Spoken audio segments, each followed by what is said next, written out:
Science bulletin. देश के digital परिदृश्य में क्रांति लाते हुए C67 5G के साथ 5G को आम बना रहा है रियलमी।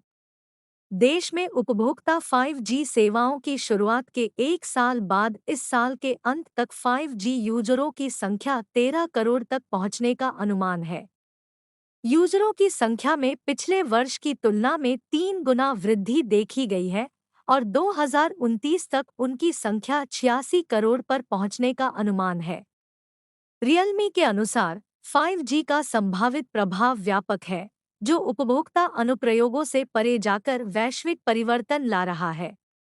इसकी प्रगति न केवल गति प्रदान करती है, बल्कि लगभग तात्कालिक डेटा साझाकरण और कनेक्टिविटी के लिए कम विलंबता भी प्रदान करती है। ओपनएआई के नए मॉडलों GPT-4 टर्बो डेली 3 से लैस होगा माइक्रोसॉफ्ट का कोपायलट। कंपनी ने कहा कि जल्द ही कोपायलट को अपडेटेड डेली 3 मॉडल के साथ GPT-4 टर्बो के लिए सपोर्ट मिलेगा। माइक्रोसॉफ्ट ने मंगलवार को एक ब्लॉग पोस्ट में कहा, जल्द ही कोपायलट ओपनएआई के नवीनतम मॉडल GPT-4 टर्बो का उपयोग करके प्रतिक्रियाएं उत्पन्न करने में सक्षम होगा, जो आपको अधिक जटिल और लंबे कार्यों से निपटने में सक्षम करेगा। इस मॉडल का वर्तमान में चुनिंदा यूजरों के साथ परीक्षण किया जा रहा है और आने वाले सप्ताहों में इसे कोपायलट में व्यापक रूप से एकीकृत किया जाएगा। एप्पल ने आपूर्तिकर्ताओं से कहा, भारत से आईफोन 16 बैटरी ले। रिपोर्ट।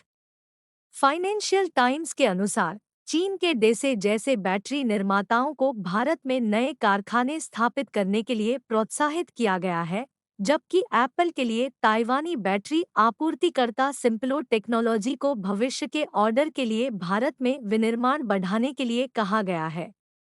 इस सप्ताह की शुरुआत में केंद्रीय इलेक्ट्रॉनिक्स और सूचना प्रौद्योगिकी राज्य मंत्री राजीव चंद्रशेखर ने कहा था कि जापानी इलेक्ट्रॉनिक पार्ट्स निर्माता TDK कॉर्प भारत में एप्पल आईफोन के लिए लिथियम-आयन बैटरी सेल का निर्माण करेगा। जनरेटिव AI टूल्स को संभावित सुरक्षा जोखिम के रूप में देखती हैं 92% भारतीय कंपनियां। क्लाउड सिक्योरिटी प्रोवाइडर जेडस्केलर की रिपोर्ट के अनुसार भारत में 95% ऑर्गेनाइजेशन किसी न किसी रूप में जनरेटिव AI टूल का उपयोग कर रहे हैं। उनमें से 75% अभी तक ChatGPT जैसे जनरेटिव AI टूल का उपयोग न करने के लिए स्किल या टैलेंट की कमी को स्वीकार करते हैं। भारत में लगभग 71% लोग इस बात से सहमत हैं कि सामान्य कर्मचारी नहीं, बल्कि IT टीमें उपयोग के पीछे जबरदस्त ताकत बनकर उभरती हैं। जेडस्केलर के APJ के CTO सुदीप बनर्जी ने कहा, हमारा सर्वे जनरेटिव AI अपनाने की गतिशीलता को रेखांकित करता है। BNT की खास पेशकश।